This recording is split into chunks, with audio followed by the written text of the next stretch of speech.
బాబు మన జోష్ మీద ఆల్రెడీ మీ పాత వాళ్ళందరూ తెలుసు, శివ తెలుసు సన్నా, అంటే వాళ్ళ గురించి చెప్పలేదు కాదు. వీళ్ళంతా కూడా మాకు దగ్గరగా ఉన్న స్టూడెంట్స్ అంటే ఫ్యామిలీ లాగా మంది అనుకునే ఒక బాధ్యతగా మేడం కానీ ట్యూషన్లో అన్ని పనుల్లో కానీ చాలా మంచి స్టూడెంట్స్. ఇలాంటి వాళ్ళు అరుదుగా ఉండరు కాబట్టి వీళ్ళందరూ కూడా జీవితంలో మంచి సక్సెస్ చూడాలి. జాను కూడా చాలా హార్డ్ వర్క్ చేసింది, అదేమి మంచి మార్క్స్ కాకపోతే ఇంటర్మీడియట్లో ఇంకా కూడా బెటర్గా తెచ్చుకోవాలని మార్క్స్ కోరుకుంటున్నాను. అదేవిధంగా మన శివ కూడా ఒకటి రెండు సందర్భాల్లో కొంచెం వేరియేషన్ వచ్చినా దాని గురించి డిసప్పాయింట్ అవ్వకూడదు, ముందుకే అడుగుపడాలి కానీ వెనక్కి పడకూడదు, ఎక్కడ వెనకడుగు చూసుకోకూడదు.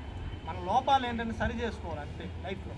ఒక్కసారి మనం మార్కుల దగ్గర డిప్రెషన్లోకి వెళ్ళిపోయి నేను చదివి నాకు గుర్తుండట్లేదు ఇలాంటి అపోహలు పక్కన పెట్టేసి కన్నా ప్రతి ఒక్కరు కూడా ఫస్ట్ మనల్ని మనం నమ్ముకోవాలి, మన కష్టాన్ని సమ్మానాలని ఆశలను మనం దృష్టిలో పెట్టుకోవాలి, భగవంతుని ఆశీస్సు తర్వాత సన్నా. ఎప్పుడైతే తల్లి తండ్రి గురువు దైవం ఈ ఫార్ములా